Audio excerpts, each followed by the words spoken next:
You can catch a high-speed train in Europe, Japan and China, but would it ever work on the east coast of Australia? Previous attempts would suggest not, but the idea has been revived as a Labor election promise. There's also a plan for an inland freight network where goods could be transported from Brisbane to Melbourne in 22 hours. But there are already doubts about whether the land can be acquired to build the track. Francis Bell reports. The idea of a fast passenger train connecting Brisbane, Sydney and Melbourne has been around for almost 30 years. All previous plans have failed, but federal Labor wants to get the proposal back on track. I've been speaking about high-speed rail for some period of time. What we've done is work up a considered proposal, which we're announcing today, to actually get to the detail. That means a $20 million 18-month feasibility study to examine the first stage of a potential network between Sydney and Newcastle. Determining the level of passenger demand would be one thing, but those with experience in the field believe finding the land to build the track would be a huge challenge. Anybody who knows anything about Sydney will tell you that it's surrounded by national parks north, south and west, and the sea on the east.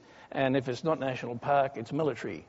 And, you know, having been involved, unfortunately, in a failed attempt to get a very fast train up in this country in the 90s, I can tell you that to try and find an easement that gets you out of national parks to make something like that is very, very difficult. Anthony Albanese also promised a Labor government would begin work for an inland freight rail link between Brisbane and Melbourne through central New South Wales.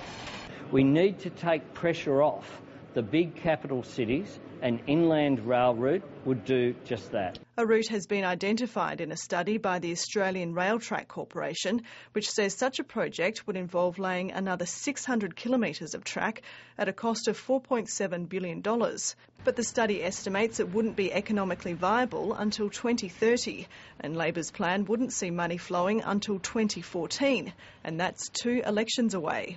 A new inland rail corridor has been debated for about 100 years in Australia.